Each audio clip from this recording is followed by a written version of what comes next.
Gather round, children, and sit on the carpet square because it's story time. Complexity. All right, in 1935, there's a particular plane I want to tell you about, and you couldn't really you couldn't make things more complex than this particular plane. But before I tell you about that, I need to give you some context about the state of aviation in 1935.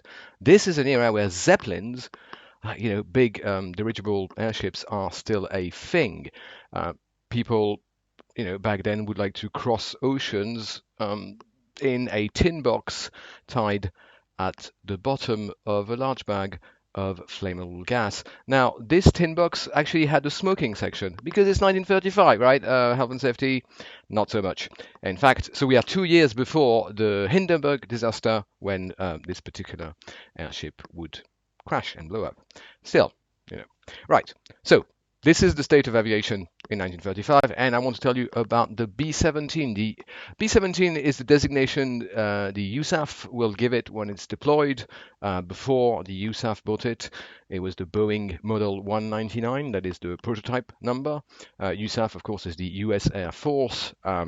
An appropriate moniker because it did so much work in the Middle East. Now, another nickname for this plane is the Flying Fortress because on its inaugural test flight in June 1935, it impressed a journalist so much that he coined this term and it stuck because it's 15-ton machine with four propeller engines, nose gunner, a tail gunner, a turret gunner. There might be another one underneath. It carries up to like 4,000 tons of bombs. It's a big thing. It was deployed and it saw a lot of action during the Second World War, most infamously, I think, for the bombing of Dresden that happens in February 1945, where the US Air Force deployed more than half a thousand B-17. Although not to be outdone so close to home, the RAF matched this number and then added half as many. So that's like 1,300 bombers over a city with no strategic or tactical values just to raise it. It's funny how we only know about war crimes when it's the bad guys doing them. Anyway, so, right, we're back in 1935 at Wright Field, Ohio. This is another test flight of the B-17. It's a very important test flight because the story actually starts in 1934 when the American government puts out to tender, that is, they kind of like asking for companies to make proposal based on the specification. They want a new bomber that needs to, have this range, carry that much load, and so on. So Boeing is taking part in this competition with their prototype 199, but there's also, McDonnell Douglas and Lockheed Martin and so on. There's like a couple of airplane manufacturers doing this. So this test flight is to test the rate of ascent. How quickly can the bomber, reach high altitudes? So there's a bunch of important people from the government, and this test flight is going to decide whether Boeing gets the contract, right? So, 6 months before in June, like the Flying Fortress, that's like great branding for the machine, but let's see how fast it can fly. In the pilot seat is Major Pete Hill. So it's 1935 in the US, right? Not a ton of women or people of color in this story. There's also like three other middle-aged military government men in the cockpit. And okay, long story short, the plane takes off. It does ascend. And it climbs and it climbs and it climbs, and it doesn't get out of its climb. It can't get out of its climb, and then it stalls, and then it falls pretty much like a stone. So awkward, right? The engineers and managers at Boeing were like, we really wanted to show off a fancy new machine to the government to get the very expensive contract, but no, the fancy new machine is like looks like this, and it's on the ground. So what happened? The aviation industry is very, very good at trying to figure out what happens when something goes wrong, even back in 1935. And they find out what happened is that this is the cockpit of a B-17. Do not remove from airplane. The seats you don't remove from airplane. So they found out that one of those switches or button would control what they call the gust brake. So it's a thing that where you brake, you kind of lock some of the control surfaces of the plane. So it's just to have your like the flaps and the various bits of wings and fin, right, that control the plane, control surface, right? You want to lock them in position in certain circumstances so that they don't flap about. Unfortunately, if you actually want to control the plane, you need to unlock that brake. And so you need to remember that and find the right button and actually do it. So long story short, the report concluded, this is a literal quote, that the B-17 was too much plane for one man to fly.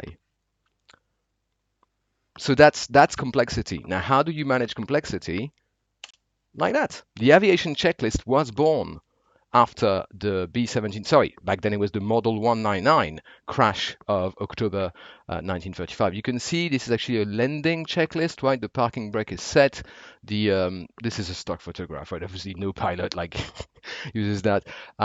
So you've got checklists for takeoff, for landing, for like regular procedures, but there are also checklists for incidents and accidents and emergencies. So for instance, you're flying, clear skies, great visibility, everything's going fine, and then boom, bird strike, your starboard engine is on fire. What do? Well, thankfully your first officer will probably get the clipboard. So there used to be paper checklist on the clipboard. Now they just touch a button and they have a computer screen in front of them, and there's a number of items you want to check. And the first thing you do when your starboard engine is on fire is you cut the fuel supply to the engine that's on fire, which sounds obvious, but if we didn't have the checklist in such a stressful situation, when you're facing that many buttons, it is very easy to forget. So this is how checklists help us manage complexity and essentially, do the right thing or get things right. Interestingly, the checklists are also used in surgery, right? You don't want to forget, clamp or something inside the patient. You want to make sure that lines like, kind of IV, things that tubes that come in and out of the patients are changed at regular intervals to avoid infections and the like. But there was 70 years of reticence to the adoption of checklists in surgery, as you can see, standardized in 2008, 21st century, early 21st.